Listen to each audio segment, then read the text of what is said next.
Justice Kaul, आप ये बताइए कि पोस्ट रिटायरमेंट प्लान्स जो जज के होते हैं या गवर्नमेंट पोस्ट्स होती हैं, वो एक रिटायर्ड जज को लेनी चाहिए? देयर आर पीपल जो समझते हैं कि वो कंट्रीब्यूट कर सकते हैं। मैंने तो पहले ही कह दिया था मैं नहीं लूंगा कुछ भी जी, बहुत साल कर लिया था। तो मैं किसी सिस्टम का पार्ट बन के नहीं करना चाह रहा। तो जुडिशरी में भी ऐसा ही है कि आपको सरकार के साथ मिल के चलना पड़ेगा, तभी आप ग्रेटर हाइट्स अचीव कर पाएंगे। देखिए, इंफ्रास्ट्रक्चर क्रिएशन, बाकी चीजें क्रिएशन, सरकार का रोल तो रहेगा ही रहेगा। मेरे ख्याल से जुडिशियल लेवल पे कोई मतलब होना नहीं चाहिए। मैं आपसे ये पूछना चाहूंगी कि विमेन का रिप्रेजेंटेशन जुडिशरी में इतना लो क्यों है? जो अभी रिपोर्ट आई है 38% कोई रिजर्वेशन तो नहीं है, आर विमेन नाउ। आज के दिन जुडिशियल एग्जाम रिक्रूटमेंट में पंजाब, हरियाणा, बिहार, सब जगह more than 1/3 of women. So women number has increase greatly in this. हाँ, हाई कोर्ट लेवल पे कमी है। लॉर्डशिप, आप ये बताइए कि हमारे आजकल सिर्फ चर्चा में सिर्फ हाई कोर्ट, सुप्रीम कोर्ट ही रहती है, हम कभी डिस्ट्रिक्ट जजेस के काम के बारे में बात क्यों नहीं करते? देखिए, ये तो मैं रिवर्स सवाल कर सकता हूँ आप लोगों से कि आप लोग फोकस क्यों नहीं करते उन लोगों की जो दिक्कतें हैं। ऐसा नहीं, हाई कोर्ट लेवल पे होता है, हम लोग उस चीज को देखते हैं। The New Indians presents Law and Justice by Vedic Legal in association with Vedic Legal and Company and the Senate of Jurists. नमस्कार, मैं हूँ सृष्टि गुप्ता और आप सभी का स्वागत करती हूँ हमारे प्रोग्राम लॉ एंड जस्टिस में। आज जो हमारे मेहमान हैं वो हैं सुप्रीम कोर्ट के फॉर्मर जज जस्टिस संजय किशन कौल। आइए उनका नज़रिया जानते हैं लॉ एंड जस्टिस के बारे में। Welcome sir to our show. धन्यवाद, थैंक यू। सर, आपने अपनी ज़िंदगी के 22 साल जुडिशरी को दिए हैं। कौन सा ऐसा मोड़ आया आपकी ज़िंदगी में जहां आपको कभी तकलीफ़ महसूस हुई या आपको लगा कि नहीं, ये बड़ा आसान पद है, ये हो जाएगा मुझसे काम? देखिए, जब मैं प्रैक्टिस कर रहा था तो मुझे शायद साल भर के करीब ही हुआ था, मैं जब डेजिग्नेट हुआ था सीनियर। और हम लोग जब जुडिशल सिस्टम या बार में बड़े हुए थे तो ये समझाया गया था कि ये जो ओहदा है ये एक तरह से ऑफ़र होना चाहिए। अच्छा। इसके पीछे नहीं भागना चाहिए, और जब आए तो इसको मना नहीं करना चाहिए। तो मैं समझता हूँ मेरी वो क्राइटेरिया सेटिस्फाई होता था जी। क्योंकि मुझे जब कहा गया ज्वाइन करने के लिए, मैं यंग एज पे था, 42 पे था। मेरा इतनी सी रिक्वायरमेंट थी कि मेरे परिवार की सिचुएशन में मैं दिल्ली के बाहर नहीं जाना चाह रहा था। ओके। तो उस चीज़ के एश्योरेंस पे मैंने ज्वाइन करा। और मुझे कई लोग पूछते हैं कि आपका बार का टाइम ज़्यादा इंटरेस्टिंग था या बेंच का था जी। दोनों का अपना एक चाव है और मैंने दोनों ही एंजॉय करे मेरे हिसाब से जी। मुझे कभी जजी करते हुए ये नहीं लगा कि इसमें कोई मुझे ऐसी दिक्कत पड़ती है। जो मैं ठीक समझा वो मैंने करा। ज़रूरी नहीं है कि सब उससे सहमत हो जी। एक सोसाइटी में कई व्यू पॉइंट्स होते हैं, तो लेकिन जो मुझे लगा कानून कहता है और जो मेरा दिल कहता है, दोनों चीज़ ही, दिमाग दिल दोनों से ही जस्टिस दिया जाता है जी। दिल उसको ओवरराइड नहीं कर सकता, लेकिन एक प्ले होता है कानून में। तो मैंने उसको देखते हुए करा और उसमें कभी मुझे ये महसूस नहीं हुआ कि कुछ प्रेशर हो रहा है या करा। मतलब मेरे अपने तरीके से मैंने अपनी जजशिप को एंजॉय करा, मैं मानता हूँ। चलिए, बहुत अच्छी बात है। लॉर्डशिप, आप ये बताइए, आप 2 हाई कोर्ट्स के चीफ जस्टिस रहे, फिर आप सुप्रीम कोर्ट आए, मतलब 2 हाई कोर्ट्स को आपने हेड किया और उसके बाद आप सुप्रीम कोर्ट आए। तो क्या उसमें अलग था, एक जज, एक कोर्ट के सबसे सीनियर मोस्ट जज और फिर उसके बाद सुप्रीम कोर्ट आके थोड़ा नीचे के पद पे आपने ज्वाइन किया, तो आपके लिए क्या उसमें मुश्किलात आई या आपको कैसा एक्सपीरियंस रहा? देखिए, एक चीज़ हमारे सिस्टम में, आप जिस कोर्ट में प्रैक्टिस करते हैं जी, उसमें चीफ जस्टिस नहीं हो सकते। तो जब आप सीनियर मोस्ट जज बनते हैं उस कोर्ट के, तो आपको मौका मिलता है कि सुप्रीम कोर्ट कोलेजियम आपको कहाँ पर भेजे। तो वही मेरे संग हुआ और जब मैं अपने कोर्ट का सीनियर मोस्ट जज था जी उस वक्त मुझे पंजाब हरियाणा जाने का मौका मिला। जी तो दिल्ली एक तरह से बहुत ही कॉस्मोपॉलिटन प्लेस है, आप जानते हैं देश बिल्कुल। भर से लोग आए हैं, वकालत में भी वही आते हैं, जजी में भी वही करते हैं और वो चलता रहता है। तो वहाँ से पंजाब हरियाणा जाना ज़्यादा फर्क नहीं था, क्योंकि पंजाब हरियाणा कोर्ट से ही दिल्ली एक तरह से पहले पंजाब हरियाणा कोर्ट का ही हिस्सा माना हिस्सा जाता था जी था। तो कई प्रैक्टिसेस, कई सिस्टम्स कॉमन थे। फिर भी हर जगह की एक अपनी सोच है और पंजाब हरियाणा क्या अपना था। मुझे कभी भी कुछ प्रॉब्लम नहीं हुआ। मेरे ख्याल से बार बेंच दोनों से कोऑपरेशन मिली, तो 14 महीने वहाँ रहा, वो अच्छा निकल गया वक्त। उसके बाद सडनली जो भी रीज़न कोलिजियम की थॉट प्रोसेस में था, उन्होंने मुझे चेन्नई भेजने का डिसीजन लिया। उस वक्त शायद मैं खुश नहीं था इस चीज़ से, आप दिल्ली छोड़ के नहीं जाना चाहते हाँ, थे। मेरी कुछ पर्सनल रीजंस थे। पंजाब पास में था, जी मेरी daughters were unmarried still, but मुझे लगा कि मोर इम्पोर्टेंटली कि मैंने कई चीज़ इनिशिएट करी हैं। तो मैं जब गया था तो इम्प्रेशन ये था मैं थोड़ा लंबा रहूँगा। तो 14 महीने में काफ़ी कुछ इम्प्लीमेंट हुआ था, लेकिन कुछ इम्प्लीमेंट करना बाकी रह गया था। तो मुझे लगा कि एक मेरा जो भी मेरी सोच में एजेंडा होना चाहिए था, जी उसमें कुछ एजेंडा मैं नहीं कंप्लीट कर पाया था। बट उनका डिसीजन था तो मैं चेन्नई गया। चेन्नई एक उस वक्त शायद सबसे प्रॉब्लमेटिक कोर्ट माना जाता था वेरियस वजह से, एक चैलेंज भी था। और बाद में मैंने कई बार ये कहा कि शायद मैं नहीं जाता तो मैं एक देश के एक विभिन्न भाग में जाके उनकी संस्कृति, उनका सिस्टम्स, उनके प्रॉब्लम्स को नहीं समझ पाता।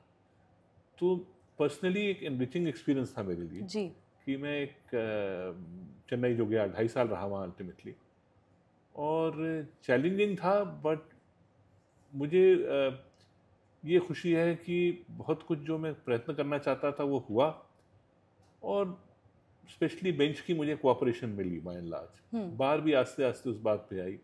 एक फंडामेंटल चीज़ ये थी कि मेरा हमेशा बिलीफ रहा था कि आपको स्ट्राइक एक लॉयर का मोड नहीं है जी और कोर्ट सिस्टम्स जो है वो कभी बंद नहीं होने चाहिए। लोग कभी भी they should be able to knock the doors of the court. Correct तो उसकी आवश्यकता ये थी कि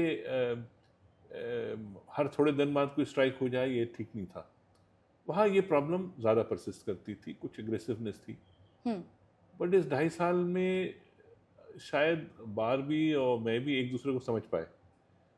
उनको पता था कि जो चीज़ मैं ना कह दूंगा उस पर फिर ना रहेगी, जी या अगर उनके कोई मुद्दे थे जो मैं सॉल्व कर सकता था, सॉल्व करूंगा। तो एक ये 3.25 साल का टाइम पीरियड बहुत एनरिचिंग एक्सपीरियंस था। उसके बाद सुप्रीम कोर्ट आना मतलब मुझे 3 कोर्ट का एक एक्सपीरियंस का बेनिफिट था। जी जी तो जब मैं आया तो एक एडमिनिस्ट्रेटिव एक्सपीरियंस जो 2 कोर्ट्स का रहा, जुडिशियल एक्सपीरियंस अलग अलग जगह पे 3 कोर्ट में रहा, और 3 बड़े कोर्ट थे। दिल्ली एक चैलेंजिंग एरिया जहाँ the nature of commercial litigation वगैरह दिल्ली और बॉम्बे में सबसे ज़्यादा है। बिल्कुल उसके बाद शायद चेन्नई में है। चेन्नई के अपने मुद्दे थे, पंजाब हरियाणा के अपने मुद्दे थे। तो एक जो एक्सपोजर था मेरी सोच में, वो सुप्रीम कोर्ट आने में और उसमें काम करने में मदद मिली। जूनियर सीनियर का इतना फ़र्क नहीं पड़ता है। आप स्कूल में भी जूनियर स्कूल से सीनियर स्कूल जाते हैं, लेकिन सुप्रीम कोर्ट में लोग अलग अलग टाइम पे आते हैं। जी कई लोग पहले अपॉइंट हुए हुए हैं, बाद में आते हैं, रिवर्स भी होता है, क्योंकि कई फैक्टर्स वे करते हैं। उस वक्त चीफ जस्टिस का रेस से काफ़ी कुछ रहता है, कोलिजियम है जी कई बार बैलेंसिंग ऑफ सोशल एस्पेक्ट्स भी होता है, जेंडर एस्पेक्ट भी होता है। आप अपने कोर्ट में कितने सीनियर है फ़र्क पड़ता है। जी कई कोर्ट्स में, छोटे कोर्ट्स में आप शायद चीफ जस्टिस पहले बन सकें। मैं 12 साल ऑलरेडी जज रह चुका था जब मैं पंजाब हरियाणा में गया था। तो जब मैं सुप्रीम कोर्ट में आया तो मैं ऑलमोस्ट करीबन 16 साल जजी कर चुके थे आप। पर मेरा क्योंकि टेन्योर लंबा था, फिर भी मुझे यहाँ ऑलमोस्ट 7 साल मिले। जी उसमें आप किसी और जज के संग बैठते हैं पहले, पर सुप्रीम कोर्ट का वर्किंग सिस्टम्स फ़र्क है, वर्कलोड बहुत ज़्यादा है। देश के हर भाग से केसेस आते हैं और अलग अलग तरह के केस आते हैं। बिल्कुल। तो एक अलग तरह का चैलेंज है। हालांकि मैं advocate on record supreme court में रहा था, सुप्रीम कोर्ट में वकालत के दिनों में आता भी था जी। लेकिन जब आप कुर्सी पे बैठते हैं तो एक अलग चैलेंज आता है। उस वक्त पर्सपेक्टिव एक दिल्ली का था क्योंकि आप दिल्ली के केसेस में आते थे और कॉन्स्टिट्यूशन बेंचेस में भी बैठने का मौका मिला। उसमें जो कानून है वो सारे देश को इफेक्ट करता है, वो हाई कोर्ट में भी। तो आप हमेशा थोड़ा सा ज़्यादा केयरफुल होते हैं क्योंकि जो आप कानून ले डाउन कर रहे हैं, आप लास्ट कोर्ट हैं, तो वो सारे देश को इफेक्ट करता है। तो उसको ले डाउन करने में थोड़ी सोच होनी चाहिए। इसलिए मेरा बिलीफ यह है कि जजमेंट्स वहाँ देनी चाहिए जहाँ पर कुछ लॉ की क्लैरिटी की ज़रूरत है। जी। सुप्रीम कोर्ट में SLP का प्रोविजन है तो कई चीज़ें वैसे खारिज हो जाती हैं या कई ऑर्डर से ख़त्म हो जाते हैं। हर केस में एक डिटेल जजमेंट देने की आवश्यकता नहीं है अगर वो सेटल लीगल प्रिंसिपल्स पे है। जी। इस चीज़ को मैंने फॉलो करा है। मैं बिलीव करता हूँ कि बहस करने का समय भी थोड़ा होना चाहिए और जजमेंट्स भी छोटी होनी चाहिए ताकि लोग समझ सकें उसको और काम ज़्यादा निकल सके। बिल्कुल। लॉर्डशिप, जैसे आपने अभी मेंशन किया कि आप कॉन्स्टिट्यूशनल बेंचेस का हिस्सा रह चुके हैं और एक ऐतिहासिक सेक्शन 370 की बेंच का आप एक हिस्सा रह चुके हैं। आप हमारे दर्शकों को बताइए क्या होती है ये कॉन्स्टिट्यूशनल बेंच, कैसे ये फॉर्म होती है? तो सुप्रीम कोर्ट में ऐसा है, नॉर्मली बेंचेस 2 या 3 की होती हैं जी। उसमें ख़ास कोई दोनों तरह की बेंचेस होती हैं। कई केसेस 3 जजेस की बेंच को ही सुनना पड़ता है, जैसे लाइफ सेंटेंस केसेस हैं एग्जाम्पल के लिए, या कोई ऐसा मुद्दा है जहाँ कोर्ट समझता है कि चीफ जस्टिस जो मार्क करते हैं केस वो समझते हैं इसकी इम्पोर्टेंस के हिसाब से, या कई बार डिफरेंस ऑफ व्यू होता है 2 जजेस में तो भी 3 जजेस पे जाता है। तो ये एक ऑपरेशनल मोड है जी। वर्कलोड को देखते हुए आजकल मंडे फ्राइडे को तो एडमिशन डे होता है जी। एडमिशन डे का मतलब ये है कि आपको एक right of appeal most cases में नहीं होता है सुप्रीम कोर्ट में, कुछ स्टैट्यूटरी राइट्स ऑफ अपील हैं। तो जब आप इनमें आते हैं तो सुप्रीम कोर्ट देखता है कई बार कि ये मुद्दा सुप्रीम कोर्ट के लिए देखने लायक है भी कि नहीं है जी। उसमें अगर हम देखें तो ऑलमोस्ट 85% केसेस जो हैं उनमें लीव ग्रांट नहीं होती, मतलब वो एडमिट नहीं होती, नहीं होते हैं। That is the dismissal rate, चाहे वो शुरू में हो जाए या कई बार नोटिस होके हो जाए जी। 15% केसेस से ज़्यादा ये विधि का डाटा भी यही कहता है कि नहीं होते हैं। तो ट्यूसडे वेंसडे थर्सडे को फाइनल हेयरिंग की होती है, जो एडमिटेड अपील थे उनकी सुनवाई होती है। उसमें कुछ वर्क कल्चर ऐसा बनाया हुआ है कि ट्यूसडे को जो थोड़े लंबे मैटर हैं जो जल्दी में आफ्टर नोटिस स्टेज पे डिस्पोज ऑफ करने के वो टेकअप हो जाते थे, और बुध बृहस्पति में जो पुराने फाइनल हेयरिंग के केसेस हैं वो टेकअप होते थे। अब पिछले कुछ महीने से वो भी इतना नहीं चला है क्योंकि कुछ एडमिशन मैटर्स इतने एक्यूमुलेट हो गए थे कि चीफ जस्टिस ने अपने विजडम में समझा कि ये इनको भी निकालना ज़रूरी है, तो उस पर कुछ तवज्जो दी गई। उससे पहले मैं समझता हूँ एक वेरी क्रूशल टाइम था जब जस्टिस उदय ललित आए। हालांकि वो 2 महीने के लिए थे चीफ जस्टिस, उन्होंने कई बड़े फार रीचिंग स्टेप्स लिए, कुछ सोच के प्लान करके आए थे। तो कॉन्स्टिट्यूशन बेंचेस बहुत सारे पेंडिंग थे। कॉन्स्टिट्यूशन बेंचेस वो हुए जिसमें मुद्दा जो है एक कॉन्स्टिट्यूशनल इंटरप्रिटेशन पे डिटरमिन करता है, और वो 5 जजेस बेंच पे सुनवाई होती है। उसमें 5, 7, 9, 11 कई तरह के हो सकते हैं, बट ज़्यादा नंबर 5 का होता था। तो उन्होंने ऑलमोस्ट 6 सीनियर जजेस के कॉन्स्टिट्यूशन बेंचेस क्रिएट कर दिए जी। तो और हर जज के आगे, हर बेंच के आगे 5-5 केस लगा दिए। तो एक तरह से ऑलमोस्ट 30 केस लगाए, शायद पेंडेंसी 40-50 केस की होगी इस कॉन्स्टिट्यूशन बेंचेस की। पर उसकी इम्पोर्टेंस ये होती है अगर वो कानून का मुद्दा पेंडिंग है तो कई बार हाई कोर्ट लेवल पे भी उस मामले से केस की सुनवाई नहीं हो पाती क्योंकि वो लॉ पॉइंट अभी भी ओपन है सुप्रीम कोर्ट में डिसाइड करने के लिए। जी। और सुप्रीम कोर्ट का is a constitutional court, ultimately main work is to lay down law. Correct. और उसमें 5 बेंचेस में इवन वन ऑफ द जजेस का शॉर्ट टाइम था, उन्होंने कहा नहीं आप इसमें बैठिए अभी।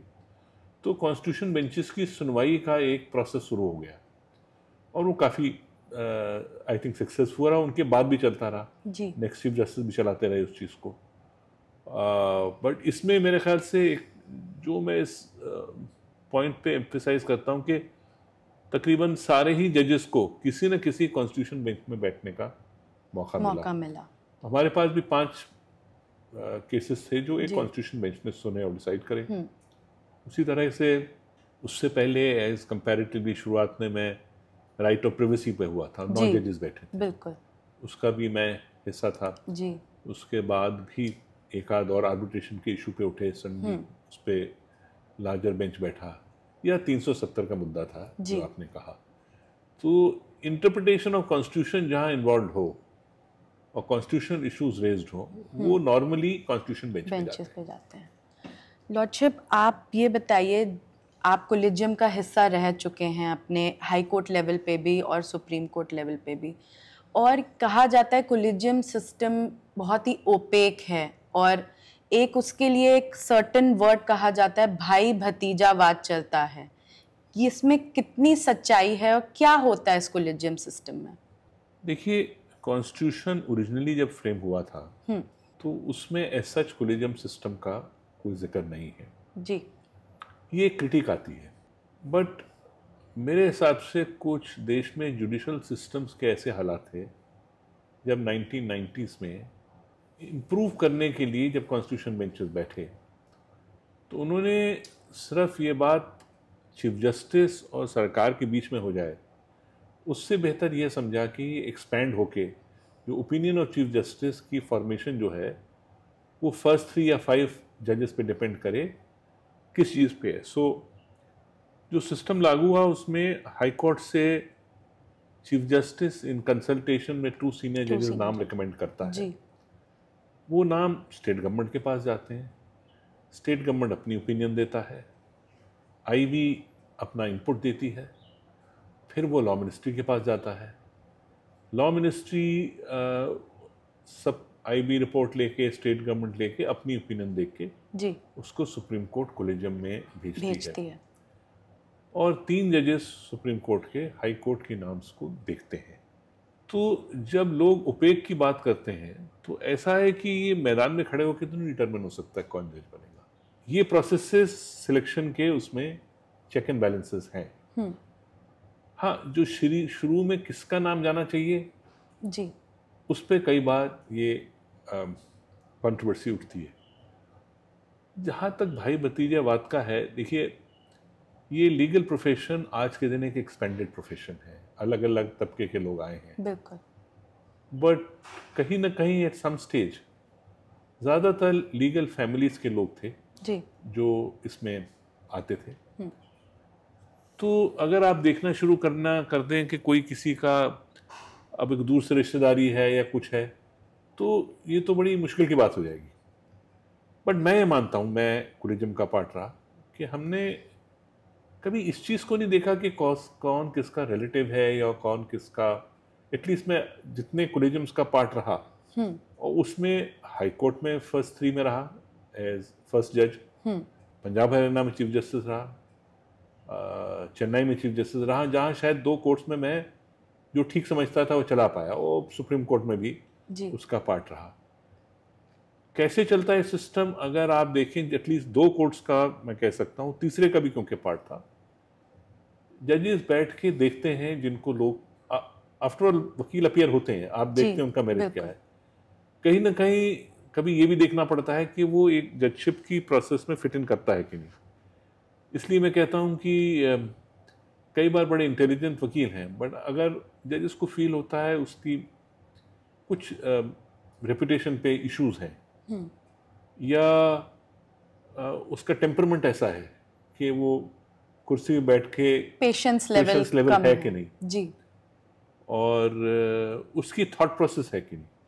तो मैं उसको कहता था कि will judgeship rest easy on the shoulder, कंधे पे आराम से जजी बैठती है कि उसका एक बड़ा एक्सपेंडेड नोशन ना हो जाए। और ये हम जुडिशियल ऑफिसर्स को सबऑर्डिनेट जुडिशरी में भी एडवाइस करते थे जी, जब उनको बात करने जाते थे कि भाई ख़ासतौर से जहाँ 25, 26, 27 साल के एज के लड़के हैं, उनके आगे वो मैजिस्ट्रेट्स लगते हैं, उनके आगे पुलिस जो है वो सलाम मारती है, तो उससे एक एग्जैजरेटेड इम्पोर्टेंस ना अपनी हो जाए।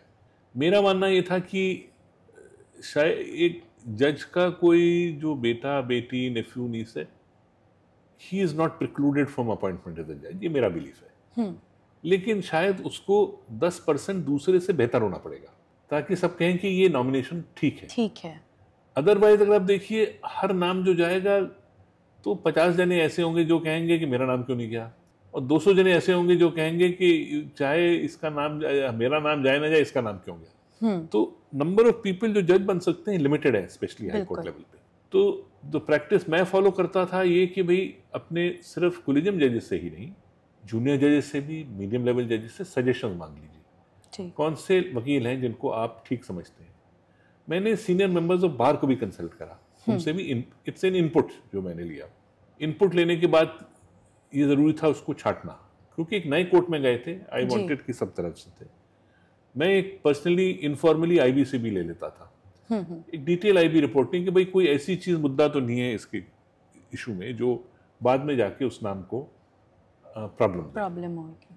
और फिर एक शॉर्टलिस्ट करके उसको हम कोलेजियम के सामने रखते थे। कोलेजियम जजेस भी अपना सजेशन देते थे, उसमें सब फैक्टर्स को देख के चूज करते थे। अगर मैं देखूं पंजाब में, देखिए मैंने कोई 16 नाम रिकमेंड करे, बार और सर्विस दोनों से। 14 जजेस अपॉइंट हुए उसमें से। चेन्नई में ज्यादा रहा और चेन्नई में बड़ी प्रॉब्लम हुई थी, मेरे से पहले कई बार लिस्ट गई ऊपर नीचे हो रही थी। मैंने 2.5 साल में कोई 60 नाम भेजे जी, और 46 जजेस ज्वाइन द बेंच। तो ये जो प्रोसेस था सिलेक्शन का, उसको थ्रू होके नाम गए। सुप्रीम कोर्ट की अपॉइंटमेंट में सीनियर 5 जजेस बैठते हैं और एक उनके पास जो मटेरियल सर्कुलेट होता है। खासतौर से जब मैंने कोलेजियम ज्वाइन करा तो एक चीज़ मैंने इंसिस्ट करी थी कि उस जज ने क्या जुडिशली लिखा है ये डिस्ट्रीब्यूट होना चाहिए, उसकी प्रोमिनेंट जजमेंट्स डिस्ट्रीब्यूट होनी चाहिए। सुप्रीम कोर्ट एनालाइज करके भेजे तो हम देखें क्या लिखा है, नहीं तो वो सब्जेक्टिव हो जाएगा कि मुझे लगता है वो अच्छा लिखता है, हो सकता है उसके केस मेरे आगे सुनवाई पे नहीं आए हों जी। तो ये मटेरियल एटलीस्ट जब से मैं आया हूँ सर्कुलेट होता था और डिस्कस होता था, और उसमें से जो भी ठीक समझा जाए उसको रेकमेंड होता था, वो सरकार के पास जाता है ना। हर इसमें सरकार को जो जजमेंट्स हैं उसमें उनकी रिक्वायरमेंट है कि या तो वो अपॉइंट करें जज, या अगर किसी बात पे उन्हें आपत्ति है तो वापस नाम भेज दें, दोबारा से कोलिजियम देखेगा सुप्रीम कोर्ट का। अगर फिर भी रिएटरेट करता है तो उसको अपॉइंट करना जरूरी है। अगर वो समझते हैं वो रिकमेंडेशन विड्रॉ होनी चाहिए तो विड्रॉ हो जाती है।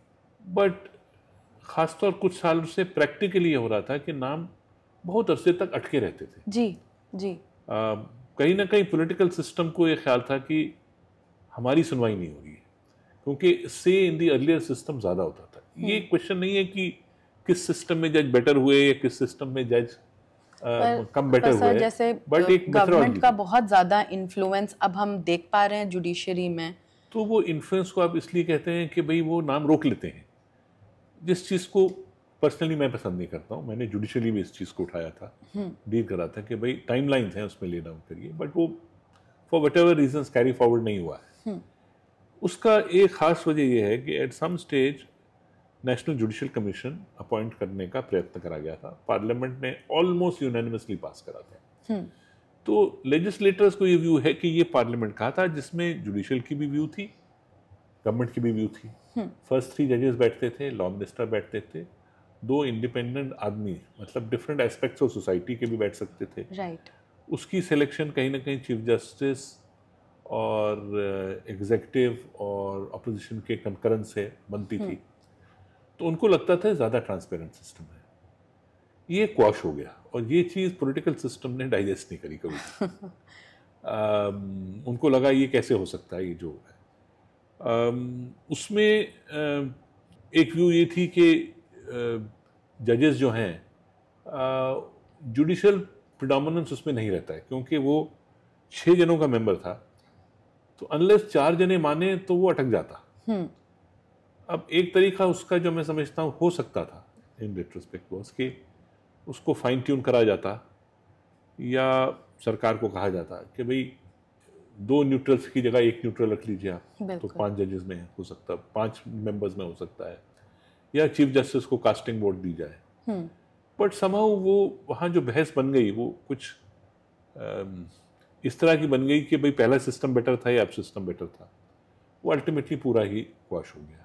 ये आज तक एक ट्रबलसम इशू है कि जजों को अपॉइंट सिस्टम करते की हैं, लड़ाई में जुडिशरी नुकसान हुआ। बहुत का नुकसान हो रहा है। तो कहीं ना कहीं वो समझते हैं कि ये जुडिशरी ही क्यों जजेस को अपॉइंट करे। मेरी व्यू ये कि ये सिस्टम जो collegium system work fairly well शुरू में, बाद में दिक्कतें आई हैं, तो मैं ये समझता हूँ कि वो कुछ कहीं रोल जुडिशरी का भी था। शायद हमारी ऑब्जेक्टिविटी कम हो गई कि वो प्रॉब्लम आनी शुरू हो गए। मुझे लगा था ये एनजेसी सिस्टम शायद बेटर था, क्योंकि, और ये मैंने पब्लिक डोमेन में कहा है, मेरा रीज़न उसका ये था कि भाई सामने बैठ के बात होती है।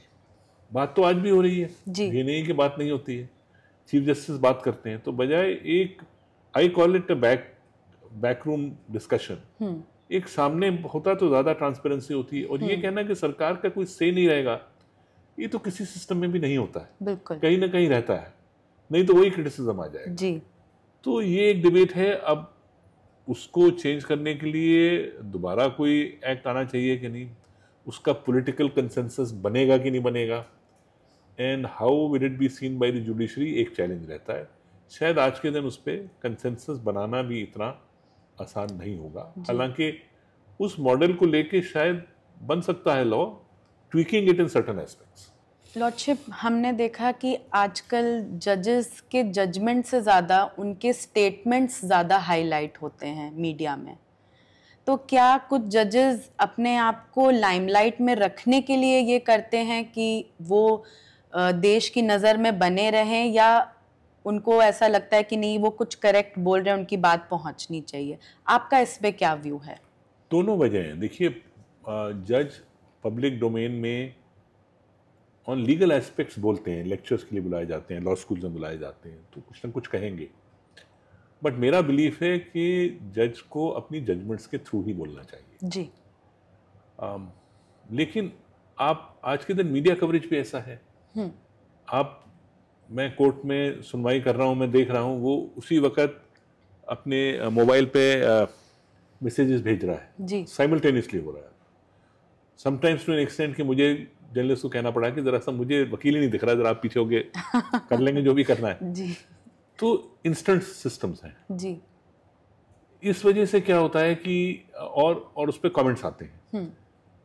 हर जने को कानून की पेचीदे इश्यू नहीं समझ में आते, पर आज के दिन ट्विटर वगैरह बाकी में आप देखेंगे हर जना हर बात पे कमेंट करता है, वो लॉ की नहीं बाकी भी किसी लाइफ की बात में भी हर जने की एक ओपिनियन है और उसको एक easy method of giving opinion आ जाता है, तो बात करता है। कई बार उस बात को समझेगा नहीं बिल्कुल भी, अब उससे क्या बहस करी जा सकती है इस बात में।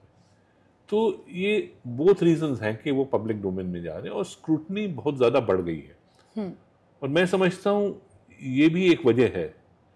आज के दिन एक चैलेंज हो गया है अच्छे वकीलों को परसुएट करना जज बनना, स्पेशली जो मेट्रोपॉलिटन टाउन्स हैं जहाँ उनकी आमदनी इतनी ज़्यादा है कि वो सेक्रीफाइस करके जब आना चाहते हैं तो सेक्रीफाइस बहुत हो जाता है जी।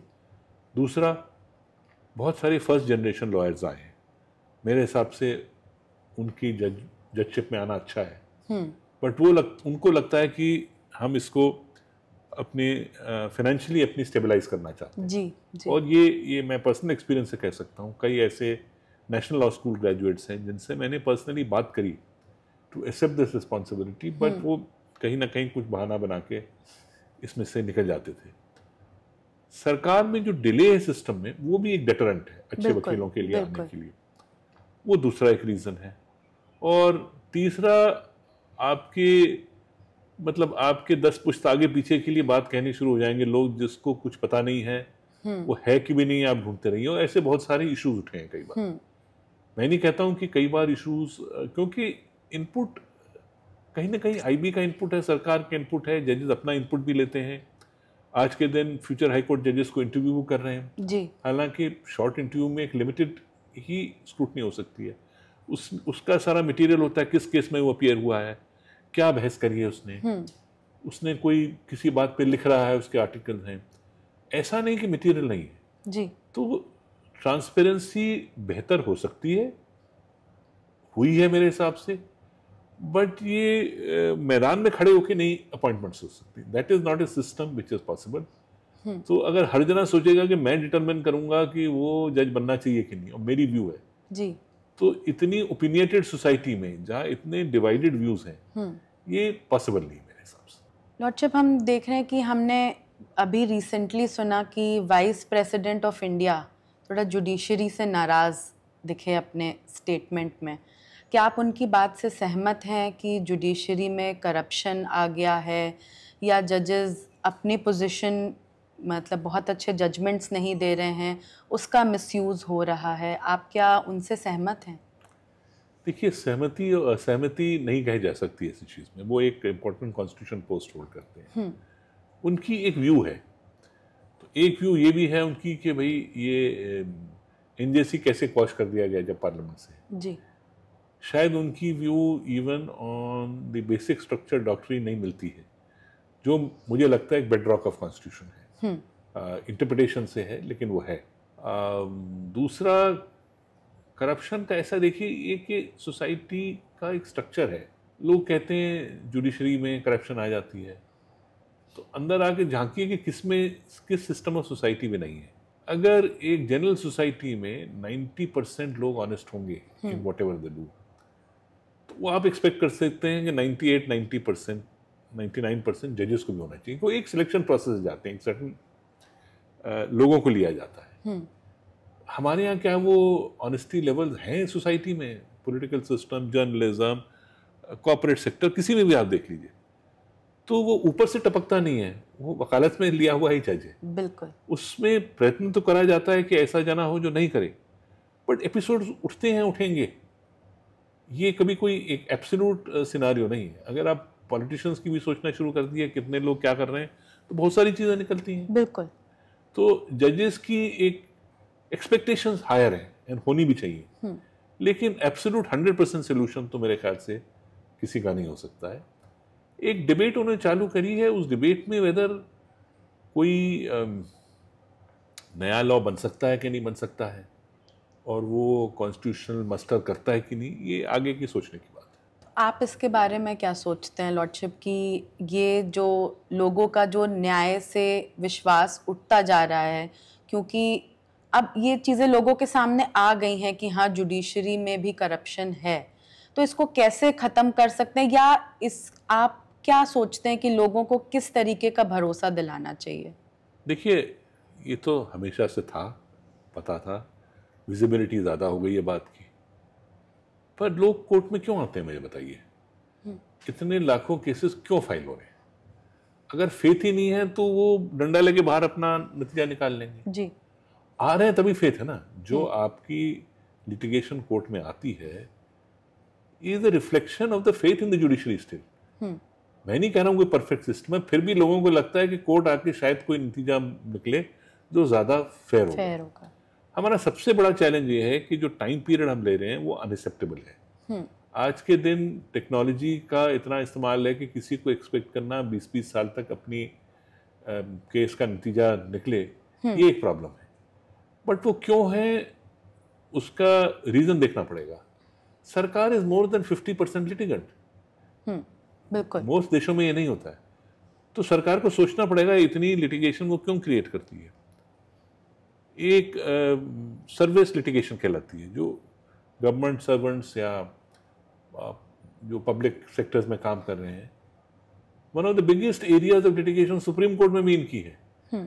इसका मतलब ये है कि जो आपके एम्प्लॉयज हैं वो अनसेटिस्फाइड हैं from what ever is happening, या आपका इंटरनल रिड्यूसल मैकेनिज्म नहीं चल रहा है. तो उसमें कोई सोच होनी चाहिए. हम नया कानून ले आते हैं, लेकिन उस कानून को इम्प्लीमेंट करने की इश्यूज हैं. एक हमेशा मेरी बिलीफ से मैं पूछ रहा कि कोई जुडिशियल इम्पैक्ट स्टडी हुई, नया लॉ आया है, तो उसको डील करने के लिए जुडिशरी को कितने जज चाहिए होंगे, क्या मेथड चाहिए होंगे. दो ही उदाहरण दे सकता हूं मैं. जब बिहार में आया कानून प्रोहिबिशन का, जी, तो इतने केसेस उसमें से निकले हैं कि एट वन स्टेज जब हमें लगा कि बेल नहीं सुनवाई हो रही हो, पता करा तो पटना हाईकोर्ट में उस वक्त कहा गया कि 16 जजेस 23 में से बेल ही देखनी है. बाकी काम कौन करेगा? बिल्कुल। तो उसका इंफ्रास्ट्रक्चर क्रिएट नहीं हुआ था। जी। ये पहले हुआ नेगोशिएबल इंस्ट्रूमेंट एक्ट में। आज भी नेगोशिएबल इंस्ट्रूमेंट एक्ट के cheque bounces criminal cases one of the maximum areas of pendency है। Purpose was to give sanctity to commercial transaction, लेकिन उसके बजाय एक और नंबर ऑफ केसेस शुरू हो गए जो सालों तक चलते हैं। तो इसको देखना पड़ेगा, जो खास तरह के केसेस डील करते हैं उनमें क्यों प्रॉब्लम आ रहा है। मैं जब 2 कोर्ट्स में रहा, मैक्सिमम नंबर ऑफ केसेस किसी कैटेगरी के पेंडिंग दोनों कोर्ट्स में मोटर एक्सीडेंट्स क्लेम अपील्स थी। अब आज के दिन कानून तो लेट डाउन है, बिल्कुल। अगर आपका लार्ज परसेंटेज इसी में चला जाएगा तो कोई ना कोई मेथड उसको निकालना पड़ेगा उनको डील करने का। उसमें सुप्रीम कोर्ट में भी कोई डायरेक्शंस में सब में हम भी पार्टी रहे हैं कि भाई इम्प्रूव द सिस्टम ताकि हो। बट हर जगह जो एक सबसे बड़ा चैलेंज ये है कि वी डोंट हैव, हमारे एडुकेट नंबर ऑफ लोग नहीं है, जजेस नहीं है, इसलिए भी सिस्टम नहीं चलता है। एक जज अगर मान लीजिए 1000 केस सुन सकता है, उसके पास 5000 केस, तो कैसे सुनवाई होगी? तो एक अभी स्टडी होती है, उसमें मैंने फॉरवर्ड भी लिखा था, ग्रुप करता है, वो पुलिस सिस्टम्स को भी, कोर्ट सिस्टम्स को भी ऑब्जेक्टिवली देखता है। शॉर्टेज ऑफ मैन पावर तो हमारे यहाँ हर जगह है। तो कितने आइडियली जज होने चाहिए वो एक अलग बात है, जितनी सैंक्शन स्ट्रेंथ है वो भी नहीं भरी जाती जी। हाई कोर्ट में आज के दिन शायद 31% वैकेंसीज हैं, तो वो कैसे करेंगे? मैं एक दिल्ली का उदाहरण ले सकता हूँ, उनकी सैंक्शन स्ट्रेंथ 60 है और दिल्ली में कंटेंशियस लिटिगेशन आती है, कैपिटल है, बिल्कुल। 36 जज इस वक्त काम कर रहे हैं, 2 जज रिटायर होने वाले हैं, 34 रह जाएंगे। पाइपलाइन में अभी नए जज रिकमेंड होंगे, उसमें सरकार 8-10 महीने लगाती है, तो कोई ऐड भी नहीं होगा एंड ऑफ द ईयर तक। 2 नाम पेंडिंग पड़े हुए हैं, एक नाम बहुत अरसे से पेंडिंग पड़ा है, उस सरकार की व्यू पर्टिकुलर है, एक नाम अभी बिल्कुल लास्ट मिनट पे रोक दिया गया। तो ये चीज़ें नहीं होनी चाहिए। जो गए हैं, क्योंकि अगर आप इस तरह से किसी को रोकोगे तो जब वो कोलिजियम सिस्टम अच्छे लोगों को ट्रैप करने की कोशिश करेगा तो वो कहते हैं जी देखिए ये तो अभी हो नहीं पाया, अब आप हमें कहते हैं हम भी सर अपना उखल में दे दें। तो ये एक प्रॉब्लम स्पेशली मैं कहूँगा दिल्ली, बॉम्बे में तो बहुत ज़्यादा है, चेन्नई में भी मैंने देखा आते हुए, और कोर्ट्स में भी। मैं नहीं कहूँगा कि जजेस की कंडीशंस ऑफ वर्किंग ठीक नहीं है, बट डिफरेंस बिटवीन जजेस conditions of working and their capacity to save and earn is very different from the lawyers. फिर आज के दिन lot of the lawyers, अगर आप अच्छी एज पे उनको उठाना चाहें, यंगर एज पे, वो कहते हैं जी चिल्ड्रंस एजुकेशन है, एक बड़ा प्रायोरिटी बना है, बिल्कुल, गर्ल और बॉय बोथ का। इट्स एन एक्सपेंसिव प्रोपोजिशन, लोग बाहर भी जाना चाहते हैं बच्चे, तो उनको लगता है हमारी अगर सेविंग नहीं है तो हम कहाँ से उसमें आप अपनी ज़िंदगी अच्छी तरह बिता सकते हैं जज की सैलरी में, लेकिन कोई खास सेविंग कैपेसिटी नहीं रहती। तो इस तरह के रीजंस, जो एक मिक्स रीजन हैं कि जो टैलेंट हम ला रहे हैं वो फर्स्ट लेवल तो एग्री नहीं करते, सेकंड लेवल में भी परसुएट करने में मुश्किल हो रही है आज के दिन। तो फिर आप, हालांकि मैं कई बार उन लोगों से कहता हूँ परसुएट करने के लिए, देखिए आप लोग जज नहीं बनेंगे तो बहस किसके आगे करेंगे? जो आप बहस करें वो किसी को समझ नहीं मिलनी चाहिए ना। हमें ऐसे ही बताया जाता था कि जजशिप एक्सेप्ट करिए ताकि कोई, किसी को तो, कुछ लोगों को तो सेक्रीफाइस करना पड़ेगा जी। तो ये चैलेंजेस तो बहुत ज़्यादा इस वक्त मेरे ख्याल से जुडिशियल लीगल सिस्टम में है, क्योंकि लोग इतना इंतज़ार करने को तैयार नहीं हैं, प्लस गेज बढ़ गई है बहुत ज़्यादा, और काम ख़त्म करने के लिए कम से कम minimum adequate number of people होने चाहिए डिपेंडिंग ऑन द केसेस जो है। आज के दिन हाई कोर्ट में वो कहते हैं जो सप्लीमेंट्री केस कहलाता है, जो फ्रेश लगता है। अब वो केस जो आज दाखिल होगा, बड़ा अच्छा सिस्टम दिल्ली में माना जाता है कि 12 बजे के पहले केस जो दाखिल हुआ वो अगले दिन लगेगा ही लगेगा, 12 बजे के बाद हुआ तो एक दिन छोड़ के आ जाएगा। बट उन केसेस को डील करने में ही लोग ओवर टाइम करते हैं तो भी नहीं ख़त्म हो पाते। तो नोटिस वाले केस और जो पुराने फाइनल हियरिंग केस, तो सिचुएशन कहीं आई नहीं रही कि वो टच करे जाए जी। तो मेरे हिसाब से क्विक अपॉइंटमेंट ऑफ जजेस, सरकार का एक डिफरेंट अप्रोच के हर केस को सुप्रीम कोर्ट तक नहीं ले जाना है जी, क्योंकि अक्सर ब्यूरोक्रेट समझते हैं हम जिम्मेवारी क्यों लें, कोर्ट से करा के ले आइए, और सरकार की कॉस्ट में कोई फर्क नहीं पड़ता, आप ऊपर तक लड़ते रहिए। ये चीज़ें सिस्टम को कर रही हैं, और streamlining the government litigation system भी बहुत इंपॉर्टेंट है, जिसपे मुझे लगता है और तवज्जो देने की जरूरत है। लॉर्डशिप, अपॉइंटमेंट्स हो नहीं रहे हैं, तो आपको क्या लगता है कि जजेस की जो रिटायरमेंट एज है 60 और 62, जब वो काम कर सकते हैं और आगे, ये नहीं बढ़ानी चाहिए? इसके तो बहुत प्रपोजल्स जा चुके हैं, पर इस पे क्यों नहीं ध्यान दिया जाता? मेरे हिसाब से तो बढ़नी चाहिए एज, क्योंकि एक मेच्योर टैलेंट होता है जब तक होता है, खासतौर से हाई कोर्ट का। मैं नहीं बिलीव करता हूँ कि सुप्रीम कोर्ट की एज बढ़ानी चाहिए। मे बी ये मेरा पर्सनल एक्सपीरियंस है कि इतना वर्कलोड इतना ज़्यादा है कि आपकी उम्र ही घट जाती है काम करते करते जी। पर मैं समझता हूँ हाई कोर्ट और सुप्रीम कोर्ट की बराबर एज कर देनी चाहिए, जो भी एज आप रखते हैं। उसमें कहता है कि एक जो थोड़ी सी मैं कहूँगा पुशिंग चलती रहती कि कौन सुप्रीम कोर्ट आए न करे, वो बहुत कम हो जाएगी।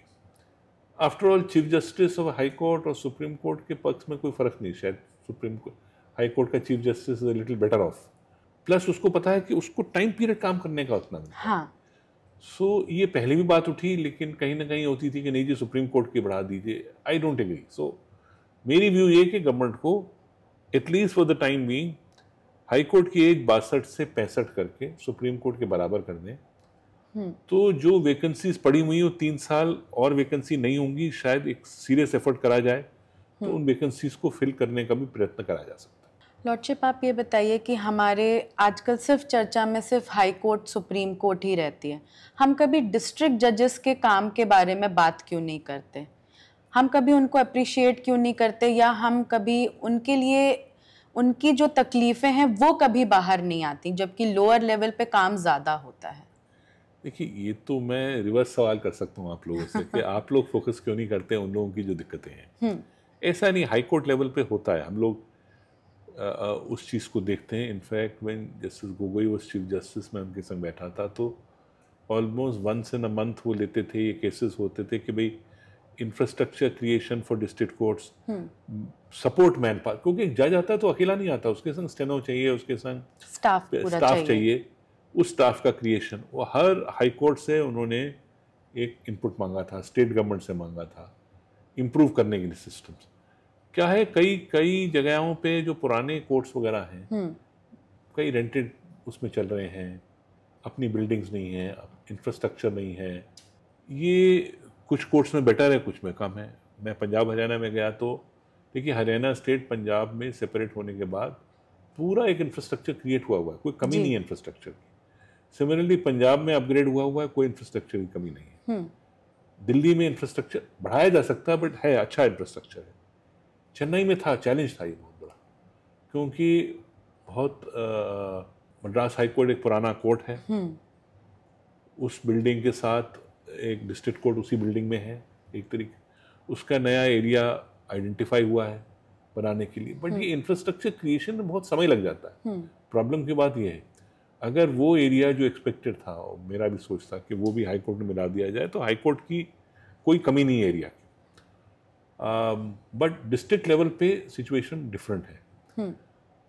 वेस्ट बंगाल में चैलेंजेस हैं, कई ऐसे, उड़ीसा में चैलेंजेस हैं, कई कोर्ट्स में चैलेंजेस हैं, कई जगह टेकअप हुआ है, टेक्नोलॉजी यूज हुई है, और इट इज़ नॉट कि हर जगह पेंडेंसी एक जैसी है, कई कोर्ट्स में कम है। ये डेटा ये दिखाता है कि 5-6 हाई कोर्ट्स ऐसे हैं who are responsible for disproportionately large number of arrears, अगर टोटल एरियाज को देखा जाए तो वन फिट ऑल सिचुएशन नहीं आएगी। उन हाई कोर्ट्स को देखना पड़ेगा कहाँ इंडिविजुअल हाई कोर्ट्स के अपने अपने प्रॉब्लम्स हैं। जी, इलाहाबाद का सबसे ज़्यादा शायद प्रॉब्लम है, क्रिमिनल अपीलें 1980s की हैं। अब आप कंपेयर करिए, मैं चेन्नई में था जब मैं 2017 में सुप्रीम कोर्ट आया, तो 2016 की मर्डर अपील्स की सुनवाई हो रही थी। जी, तो ये प्रॉब्लम अलग, केरला में इतना प्रॉब्लम नहीं है पेंडेंसी का, महाराष्ट्र में है, वेस्ट बंगाल में है, उत्तर प्रदेश में है, बिहार में है, ऐसे कई और स्टेट्स में, छोटी स्टेट्स में कम है। तो कहीं ना कहीं फोकस करना पड़ेगा, जिन स्टेट्स में ये प्रॉब्लम है वहाँ क्या करा जा सकता है। हमने I was party to judgement, इसमें एडहॉक जजेस को अपॉइंट करने की बात उठी थी। उसके बाद रिसेंटली चीफ जस्टिस ने कुछ वेरी भी करा, क्योंकि कुछ नॉर्म्स जो उसमें ले डाउन करे थे हमने, जी, शायद लगा कि उसमें कुछ इम्पेडिमेंट हो जाएगा, क्योंकि उसमें ये था बार का इंसिस्टेंस था कि ये एक ऑल्टरनेटिव सिस्टम ऑफ अपॉइंटमेंट ना हो जाए, नए जजेस भी अपॉइंट होने चाहिए। तो उन्होंने कहा था कि जहाँ 20% से ज़्यादा वैकेंसीज हो वहाँ मत करिए, नहीं तो यही सिस्टम हो जाएगा। बट एक्चुअल रियलाइजेशन यही था बाद में भी कि भाई इलाहाबाद हाई कोर्ट में तो हमेशा ही 20% से ज़्यादा वैकेंसी रहती है, बिल्कुल। तो फिर उन कोर्ट्स को ज़्यादा ज़रूरत है। और उसमें मेरा व्यू ये है कि जो शायद अब तक फोकस नहीं आया है कि जो पुराने केसेस हैं, एडॉक जजेस जो अपॉइंट करे जाएं, क्विकली अपॉइंट करे जाएं, और बजाय उनको सिटिंग जजेस के संग बिठा के देने के एक फोकस टू ओल्ड केसेस को क्लियर करने का होना चाहिए। वो करंट केसेस ना सुने, करंट केसेस जुडिशरी बैठी है वो सुन सकती है जी। जो एडॉक जजेस हैं पुराने केसेस और स्पेशलिस्ट हो उस फील्ड में, अगर क्रिमिनल केस की ज़्यादा पेंडेंसी है, सर्विस केस की ज़्यादा है, जी, तो पुराने केसेस उनके पास रखे ताकि सुबह से वो केसेस सुने और उन पर प्रायोरिटी दी जाए।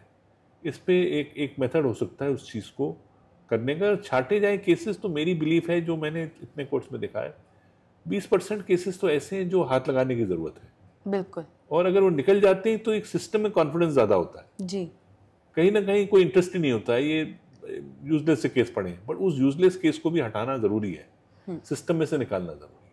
लॉर्डशिप, आप इतने साल आपने बार बेंच दोनों तरफ बिताए हैं, मैं आपसे ये पूछना चाहूँगी कि विमेन का रिप्रेजेंटेशन जुडिशरी में इतना लो क्यों है? नहीं, देखिए किस लेवल पे लो है ये क्वेश्चन उठता है। आप जुडिशल्स, आप नीचे देखिए सबऑर्डिनेट जुडिशरी में, तो जो अभी रिपोर्ट आई है 38% कोई रिजर्वेशन तो नहीं है, आर विमेन नाउ। जो लास्ट सिलेक्शन मैंने 2012 में करी थी दिल्ली में, 73% वर विमेन, 37% वर मेन। आज के दिन जुडिशियल एग्जाम रिक्रूटमेंट में पंजाब, हरियाणा, बिहार, सब जगह more than 1/3 are women. So women number has increased greatly in these. हाँ, हाई कोर्ट लेवल पे कमी है जी। क्यों है? हाई कोर्ट लेवल में कौन जज बनता है?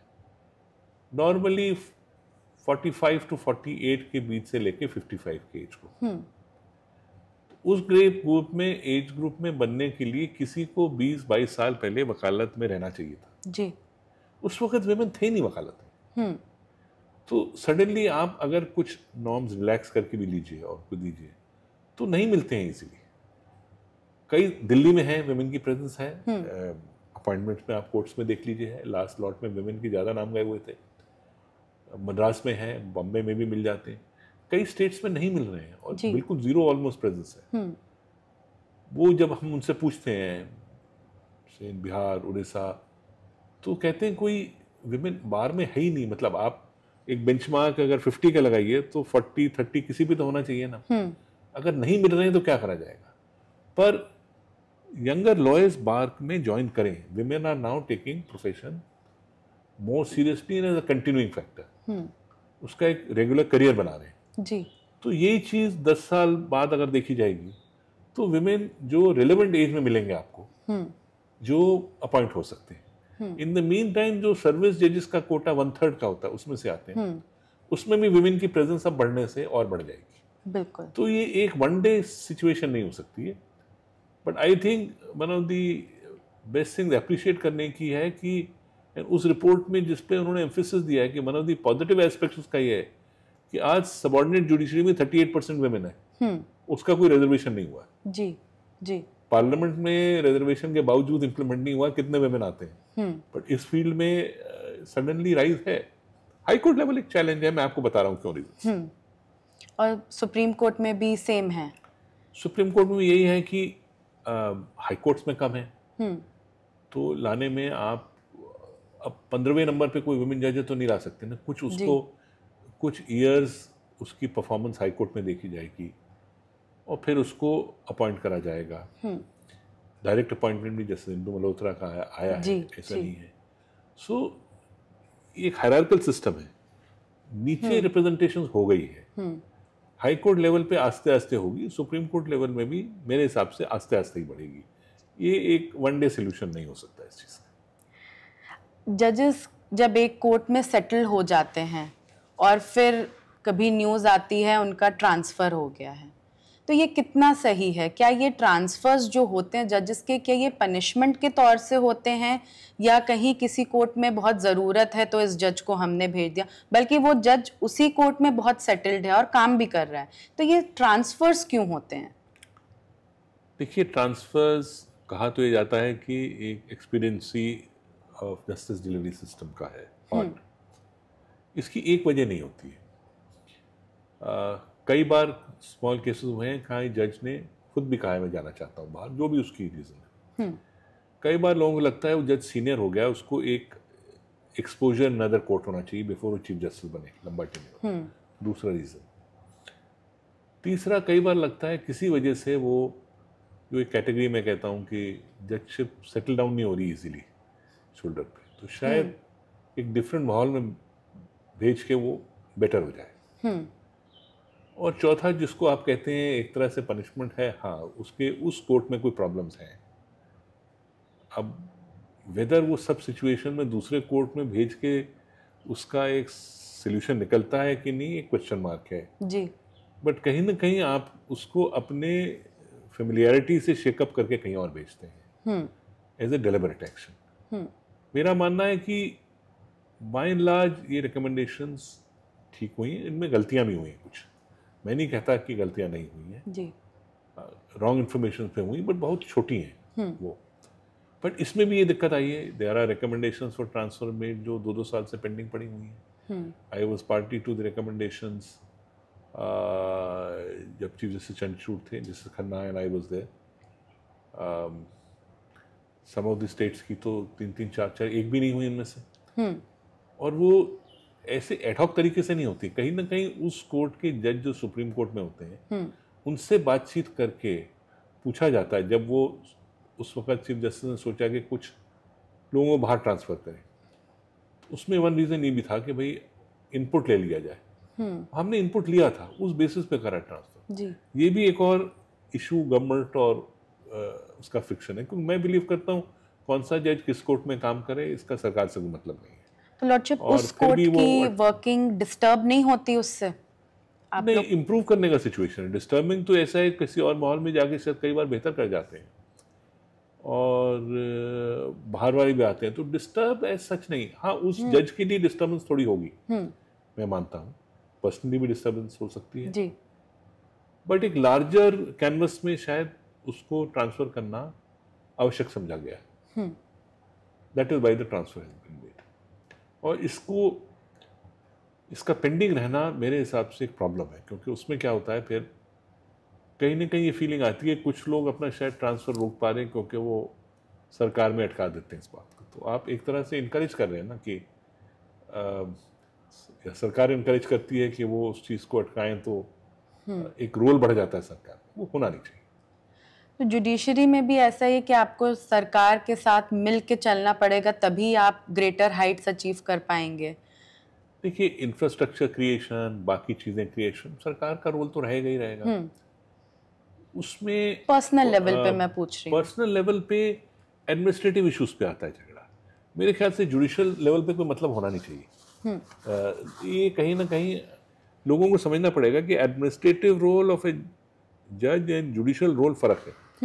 कोलिजियम्स में होने की वजह से ज़्यादा, उससे पहले कोई मौका नहीं है आपका कोई, बट कहीं ना कहीं सरकार से इंटरेक्शन पड़ता है, क्योंकि उनकी भी व्यूज़ होती हैं कि जी आप नाम हमसे भी पूछिए, स्टेट गवर्नमेंट्स की व्यूज होती हैं हमसे नाम पूछिए। अब वो डायरेक्टली नहीं पूछी जाती। सपोज आपने एडवोकेट जनरल से पूछ लिया स्टेट जी, अमंग द सजेशन जैसे मैंने लिए, सपोज मैं एडवोकेट जनरल से कहता हूँ आप सजेस्ट करो, तो मेरी व्यू थी, देखिए हर जने की कोई ना कोई पॉलिटिकल थिंकिंग तो होगी, बिना पॉलिटिकल थिंकिंग का हिंदुस्तानी तो नहीं हो सकता। But is he committed to an ideology where his judicial ability to administer justice is affected? तो I would not take somebody जो कमिटेड है, बट कोई जना किसी सरकार की उसमें वो अगर पैनल पे है, मुझे नहीं लगता कोई फर्क पड़ता है। मैं ये कहना चाहूँगा, तमिलनाडु में जब था AIDM की रेजिम थी, मैंने नाम दोनों भेजे जो DM के रेजिम में भी सरकारी वकील रहे हैं और AIDM की रेजिम में रहे, और दोनों अपॉइंट हुए हैं। इधर कुछ ज़्यादा 1-8 साल से कुछ ज़्यादा प्रॉब्लम उठ गया है मेरे हिसाब से। सरकार का अपनी स्क्रूटनी और टाइम पीरियड ज़्यादा बढ़ गया है। बिल्कुल। लॉर्डशिप, आपके करियर में आपने कभी कोई ऐसा जजमेंट दिया हो कि उसके बाद आपने रिग्रेट किया कि नहीं मैंने गलत किया, या इस तरीके से नहीं, मुझे कुछ और इसका जजमेंट देना चाहिए? कोई अगर आपके पास किस्सा हो तो बताएं। मैं ऐसा कोई रिकलेक्ट नहीं कर सकता हूँ। नॉर्मली आदमी, मैं बहुत कुछ केस कोर्ट में ही लिखा देता था। मुझे लगता था छोटा मैटर है तो मुद्दा वहीं लिखाओ ताकि उसमें रिजर्व करने की जरूरत नहीं पड़ती। वही मेरा स्ट्रांग बिलीफ है कि आदमी महीने में 5-6 ठीक जजमेंट लिखे, बाकी डिसाइड करे। वो लिटिगेंट को इंटरेस्ट नहीं है कि हम क्या लिख रहे हैं, हम रामायण लिख रहे हैं कि नहीं, उससे कोई इंटरेस्ट नहीं। उसको अपना इशू एक डिसाइड करने का जरूरी है, वो प्रायोरिटी देना चाहिए। इसीलिए मेरा एम्फेसिस कि judgement should be crisp to the point, argument should be crisp and to the point. किसी भी देश में दिनों तक बहस नहीं होती है ना, जजमेंट से एक बुक स्टाइल में आती है। तो हाउ टू क्रिस्टलाइज उस चीज को एक छोटे जजमेंट में ज्यादा मुश्किल है बजाय सब चीज लिखना। उसमें एक बड़ा प्रॉब्लम जो इंडिया में आया हुआ है, हम लोग बहुत ओवरवेट हैं by the case law system. इतना केस लॉ क्रिएट हो गया, सब रिपोर्ट हो जाता है, और एक्सपेक्टेशन है कि भाई हम उस सब चीज को एक एक केस को डील करेंगे। वो एक प्रॉब्लम देता है। लाइक अमेरिकन सिस्टम में अगर साइट होता है तो सिर्फ ये लिखते हैं कि भाई ये केस साइट हुआ और अपनी व्यू दे देते हैं। जो ब्रिटिश सिस्टम थोड़ा मोर ज्यादा है, पर उसमें भी आपको ऑल इंडिया रिपोर्ट्स में कोई इतनी पोथियां नहीं मिलेंगी आपको। सो ये एक चैलेंज जो है ना, है, हमको कहीं ना कहीं स्टाइल बदलना पड़ेगा उस चीज को, सो दैट हमें भी टाइम से हो जाए जजमेंट्स। क्योंकि नहीं, सुप्रीम कोर्ट जैसी जगह में लोग कहते हैं मंडे टू संडे ऐसे ही निकल जाता है जी। आपको मंडे एडमिशन डे होता है, 60 केस लगे हुए हैं, तो वीकेंड तो आपका वैसे ही चला गया। फ्राइडे को मिसलेनियस डे है तो भी आप थर्सडे से भी शुरू करें, लास्ट मिनट पे केसेस आते हैं। ये जो फीलिंग है ना कि छुट्टियां होती हैं, फॉर एग्जांपल छुट्टी जो स्मॉलर हॉलीडेज है उसमें आप कुछ जजमेंट निकालते हैं जी। जो लंबी छुट्टियां हैं उसमें लंबे जजमेंट निकालते हैं। हाँ, कुछ टाइम तो सोचने के लिए चाहिए, बिल्कुल। और एक ये सिस्टम, जुडिशियल सिस्टम डिफरेंट देशों में कैसे करता है उससे भी आप कैरेक्टर ले सकते हैं। खैर अमेरिकन कोर्ट तो और आ गया, अमेरिकन सुप्रीम कोर्ट तो 100 केस सुनता है साल भर में जी, और 9 जज बेंच बैठती है। उनके यहाँ भी एक सिस्टम है कि जैसे यहाँ पर SLP है, वहाँ पर वो चेंबर में ही बैठते हैं जी। जब तक 9 में से 4 जज ये ना कहें कि ये केस सुनने लायक है, वो समझने रिजेक्ट हो जाता है। बिल्कुल बिल्कुल। ऑस्ट्रेलिया से मुझे जज मिले थे, वो बोलते हैं कि 2 हफ्ते बैठते हैं, 2 हफ्ते उसके बाद उनको ऑफ होता है। उसमें वो जजमेंट्स भी लिखते हैं तो जजमेंट्स भी जल्दी आती हैं।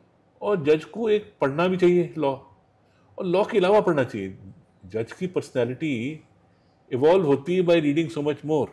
In fact mister late Fareed Nariman used to say this कि एक it's not only legal reading, it's other reading also you do. Your reading and understanding of the social systems has to be there. तो लिखने के लिए भी समय होना चाहिए, सोचने की समय होनी चाहिए। हम कंप्यूटर्स नहीं हैं अभी, ना कंप्यूटर जस्टिस दे सकता है। तो ये एक चैलेंजेस हैं जो अब उसको आपको हॉलीडेज को रिस्ट्रक्चर करना है कि नहीं। आप रिस्ट्रक्चर करेंगे तो बाहर से ही बहुत आप पहले परसुएड करिए, ऑपोजिशन आ जाएगा। क्योंकि सुप्रीम कोर्ट की बार वाले जो हैं वो अपने अपने अलग अलग स्टेट से आते हैं, चले जाते हैं।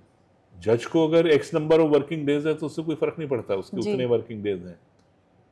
बट रोस्टर कैसे अरेंज होगा, सो बहुत सारी चीज़ें हैं। ये कहना कि आप 24 घंटे काम करिए तो आउटपुट ज़्यादा होगा, ये तो होता नहीं, ये नहीं हो सकता।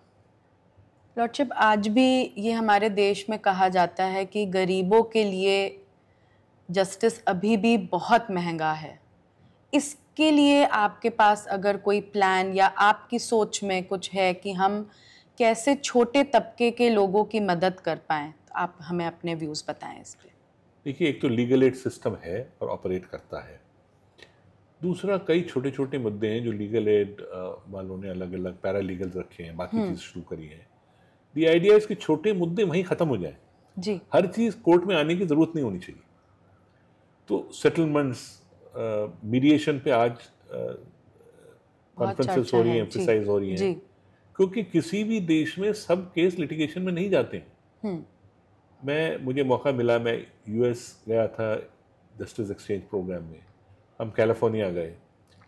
वहाँ पर less than 3% cases go to trial. 97% cases जो हैं वो अल्टरनेटिव डिस्प्यूट रेजोल्यूशन मैकेनिज्म में, मीडिएशन इज प्रोमिनेंट, आर्बिट्रेशन खत्म होते हैं। अगर हर केस कोर्ट में जाएगा और हर केस 6 टीयर्स ऑफ स्क्रूटनी पे जाएगा तो प्रॉब्लम है। मेरा मानना ये भी कि कहीं ना कहीं कितनी स्क्रूटनी होनी चाहिए एक केस की, 2 independent judicial scrutiny is more than enough मेरे हिसाब से। क्योंकि कल सुप्रीम कोर्ट के ऊपर भी कोई कोर्ट होगा तो हमारे भी कुछ ऑर्डर जो होते थे वो डिफरेंट व्यू लिया जा सकते हैं। एक सर्टेनिटी दूसरी होनी चाहिए लॉ के ऊपर। और छोटे छोटे मुद्दे अगर रिड्रेसल गवर्नमेंट लेवल पे हो जाए तो वो नहीं आएंगे। रेवेन्यू मैटर्स है, अगर नीचे रेवेन्यू इश्यूज पे बहुत आते हैं, सेकंड अपील्स कहलाती हैं, जो दोनों स्टेट्स में सेकंड हाईएस्ट नंबर मैंने देखा। छोटे मुद्दों की थी, वाटर राइट्स हैं, एग्रेरियन स्टेट्स हैं, इन चीज़ों को वहाँ निपटाना ज़रूरी है। नॉन रिड्रेसल गवर्नमेंट मैकेनिज्म में भी एक कॉज है जो गवर्नमेंट के खिलाफ लिटिगेशन या गवर्नमेंट की लिटिगेशन को बढ़ाता है और प्राइवेट लिटिगेशन को भी बढ़ाता है, क्योंकि वो at the relevant level sort out नहीं होती है। आई रिमेंबर, जैसे मैं एक बार हाई कोर्ट में टैक्स बेंच पे बैठा था, तो मैंने जो चेयरमैन सिविलिटी उनको बुला के पूछा कि आपका success rate high court level में क्या है। मैंने कहा मेरे अंदाज से शायद 15% भी नहीं है। तो ये 100 अपील आनी चाहिए थी जिसमें आपका सक्सेस रेट 15 है, मैक्सिमम शायद 50 आ जाती जी। मैंने कहा कि मेरे आगे, मैंने कहा ऑन द लाइटर साइड आपका सक्सेस रेट 10% भी नहीं है। चलिए आप समझ लीजिए कि मुझे कि मैं ज़्यादा लिबरल हूँ, तो कोई और जज के आगे 12% हो जाएगा, 13% हो जाएगा, 15% एक्सीड नहीं करता है। तो वो इतने अपीलें किस लिए आ रही हैं जी? ये एक जो सेग्रीगेशन है ना कि क्या केस किस लेवल पे सुनना चाहिए, इस पे सरकार को भी तवज्जो देनी पड़ी, कोई जुडिशरी को भी तवज्जो देनी पड़ी। अनफॉर्चुनेटली हमारे यहाँ चीफ जस्टिस की भी शॉर्ट टेन्योर्स होती है जी। तो एक कंटिन्यूटी एक मुश्किल हो जाती है। 6 महीने 8 महीने सबके थॉट प्रोसेस अलग होते हैं, क्योंकि तो कहीं ना कहीं सिस्टम का थॉट प्रोसेस बनाना पड़ेगा जी। इंडिविजुअल थॉट प्रोसेस के बजाय we must put systems in place. मैं अपना बिलीवर हूँ कि अगर सिस्टम्स प्लेस में होंगे तो प्रॉब्लम सॉल्व हो जाएगी। अपनी रिक्वायरमेंट्स हैं। अब फॉर एग्जांपल पहले शुरू हुआ था कि मैनेजमेंट पीपल कोर्ट्स में होने चाहिए जो मैनेजमेंट को देखें। आपने ग्रेड्स ऐसे देखे कि आपको ढंग का MBA वाले नहीं मिलेंगे। तो आपको अगर आपने स्ट्रीमलाइन करना है तो कोई एक larger thought process of streamlining होना चाहिए। ये एडहॉक रिएक्शन से मुझे नहीं लगता कि सोल्यूशन निकलेगा। और कोर्ट्स में वही आता है जो थक के आता है, मेरी बिलीफ है। वो पहले कोशिश करता है किसी तरीके से उसका प्रॉब्लम सॉल्व हो जाए। एक कैटेगरी है जो मैं कहूँगा डिसऑनेस्ट लिटिगेंट है, वो एक अलग कैटेगरी है। बट एक लार्ज पार्ट ऑफ कैटेगरी ऐसा है जो थक के आता है सरकार के खिलाफ खासतौर से। तो जब उसको डिले होता है तो उसका फेथ लूज होता है। वही प्रॉब्लम आज के दिन आ रही है जी। जस्टिस कौल, आप ये बताइए कि पोस्ट रिटायरमेंट प्लान्स जो जज के होते हैं या गवर्नमेंट पोस्ट्स होती हैं, वो एक रिटायर्ड जज को लेनी चाहिए या उसे अपना टैलेंट या अपना कुछ वक्त किसी और चीज़ में देना चाहिए? आपका क्या इसमें भी? देखिए, ये बड़ा इंडिपेंडेंट व्यू है। देयर आर पीपल जो समझते हैं कि वो कंट्रीब्यूट कर सकते हैं। मैंने तो पहले ही कह दिया था मैं नहीं लूँगा कुछ भी जी। बहुत साल कर लिया था।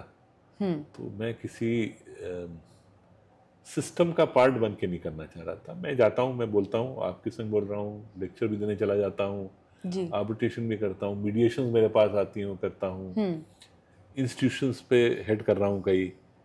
तो मैं चाहता था कि ज़िंदगी का रिमेनिंग हिस्सा कुछ और चीज़ें करके बताऊँ, बजाय कि उसी स्ट्रक्चर में जिसमें 42 साल काम करा है इसमें और करूँ। ये मेरा अपना सोच है। कई लोग समझते नहीं, वो शायद कंट्रीब्यूट कर सकते हैं, बट जो चीज़ मानी जाती है, जो चैलेंज ये है कि ऐसा नहीं होना चाहिए कि it is government incentivise system, वो नहीं होना चाहिए बिल्कुल। तो ये नहीं है कि रिटायरमेंट के बाद आदमी ये देखता रहे कि सरकार का क्या हिसाब है उसमें। और कहीं ना कहीं हमारे इतने ट्राइब्यूनल, इतने फोरम्स बन गए हैं, वो भी वेकेंट पड़े हैं, क्योंकि हमें एक्सपर्टीज ऑफ द पर्सन उस चीज़ की देखनी पड़ेगी। ये नहीं देखनी चाहिए कि कौन उसमें ज़्यादा इंटरेस्टेड है। और सम ऑफ दी स्टेट्स में, दिल्ली अगेन वही प्रॉब्लम, दिल्ली जैसे बॉम्बे जैसे जगह में है, रिटायर्ड जजेस are better off doing arbitration वगैरह, तो वो लोग कई बार आपको रेलेवेंट टैलेंट भी नहीं मिलता है उनको मैन करने के लिए उन ट्राइब्यूनल्स को जी। और ये ज़रूरी है कि some of the very crucial commercial tribunals जो है, स्पेशली एनसीएलटी बहुत इंपॉर्टेंट है, उसका role in the commercial world and how commerce India में आए या वो क्या एक्सपेक्ट करे, या आर्बिट्रेशन मैटर्स हैं, कॉमर्स को इफेक्ट करते हैं ये चीज़ें। तो इन्वेस्टमेंट पॉइंट ऑफ व्यू से भी ये ज़रूरी है कि ये फोरम्स सही चलें और क्विकली चलें। बिल्कुल। लॉर्डशिप, हमने सुना है कि आप थिएटर करते थे अपने कॉलेज डेज में और आपको थिएटर से बहुत लगाव है, तो क्या आप अभी कोई ऐसी मूवी या आपको किस चीज़ का शौक है, या कोई आपने ऐसी लॉ के ऊपर कोई मूवी या बुक पढ़ी हो जिसको आप रेकमेंड करना चाहेंगे कि ये पढ़नी चाहिए या देखनी चाहिए? मैं देखता हूँ, मूवीज़ भी देखता हूँ जो आती हैं, अलग अलग सब्जेक्ट पे आती हैं जी, बुक्स भी आती हैं, प्लेस भी देखने कभी कभी चला जाता हूँ मैं। थिएटर एक मेथड ऑफ एक्सप्रेशन है जी, और मैंने उसको स्कूल में करा, कॉलेज में करा, लॉ में भी करा, कोशिश करी, नई चीज़ सेटअप करी थी। इनफैक्ट मैं दिल्ली का पढ़ा हुआ हूँ मॉडर्न स्कूल का, तो यहाँ हमारी ओल्ड स्टूडेंट्स एसोसिएशन है, उसमें जी, साल में एक बार प्ले होता था जहाँ अलग अलग फील्ड्स के लोग आके, वॉलंटरी था, कोई टिकटेड नहीं था।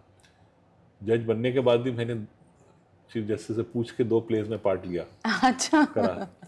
हाँ। तो but on the lighter side, जैसे लाहौटी से एक बार बात करते हुए जब मैं बाहर में था, मैंने कहा सर ये थोड़ा बहुत मिस करता हूँ। बोले मिस क्यों करते हो, कोर्ट में भी आके तो यही लोग करते हैं। बट आज के दिन मीडिया फील्ड्स बहुत हैं, और उसमें देखिए मैं तो ये बिलीव करता हूँ जैसे technology, how cases are investigated, what the challenges are, investigative agencies should sometimes see and do so. उसका मतलब recently I saw a serial which was arising from a child's role, the impact of some kind of media he only कहेंगे on children's adolescence. Yes. It is to me it was an eye opener also. Yes, definitely. And it is meant to shake you up. Yes. So challenges बहुत बढ़ गए हैं। आप अखबार दिन का उठा लीजिए कि दुनिया भर की चीज़ों पे क्राइम हो रहा है जी। आज किसी ने, मैंने उसमें देखा कि जी किसी सोशल फंक्शन में कि तंदूर से रोटी कौन पहले लेगा, कि दोनों में झगड़ा हो गया, एक दूसरे को मार दिया। तो ये एक कहीं ना कहीं एक इम्पेशंस ऑफ सोसाइटी भी है एक, और ये इंडिया ही नहीं वर्ल्ड ओवर में देखा जा रहा है। बिल्कुल। I think the whole world is going through a very turbulent time, जहाँ लोग सेल्फ सेंटर्ड ज़्यादा हो रहे हैं और उनको दूसरे की बात सुनने की पेशेंस नहीं है जी, और हर जना अपनी तरीके से जीना चाहता है। तो चैलेंजेस इसमें पुलिसिंग सिस्टम्स का भी और लीगल सिस्टम्स का भी बहुत ज़्यादा बढ़ जाता है, और कहीं ना कहीं उसमें एक एडवाइजरी रोल्स भी है, वो भी करते हैं। ड्रग प्रॉब्लम्स हैं, लीगल सर्विस अथॉरिटी टेकअप करती है इशूज़ को, ड्रग सेंटर सेटअप हो। मैं पंजाब हरियाणा में रहा जहाँ एक मेजर प्रॉब्लम है लोग। जी जी। मैंने last national legal service authority का प्रोग्राम जम्मू कश्मीर में करा, श्रीनगर में। I was heading the NALSA. वहाँ मुझे बताया कश्मीर में भी ये प्रॉब्लम क्रॉप अप कर रहा है। सी, और वो drugs then are use for purposes to get that person to do things which in a society should not be given. So आज की एक सोसाइटी की चैलेंजेस बहुत ज़्यादा हैं। जॉइंट फैमिलीज रही नहीं हैं, सिंगल फैमिलीज में पीपल आर वर्किंग, और कई बार पता ही नहीं चलता बिल्कुल कि वो कमरे में क्या, उसमें किस तरह से वो अपने आप को एजुकेट कर रहा है। तो आई थिंक जो सोशल फील्ड में काम करने वाले हैं उनका रोल होना चाहिए देखने के लिए to meet this challenges. Thank you so much lordship, आपने आज हमें समय दिया और आपसे इतनी सारी हमें लॉ एंड जस्टिस के बारे में बात करी, और आपका व्यू पॉइंट आपने हमारी ऑडियंस के लिए दिया। Thank you very much for coming on our show. Thank you for inviting me, it was a pleasure आपसे बातचीत करना। Thank you. मिलते हैं अगले एपिसोड में। Thank you. हमें फॉलो, शेयर व लाइक करना न भूलें, और लेटेस्ट न्यूज अपडेट्स के लिए नोटिफिकेशन जरूर ऑन कर लें।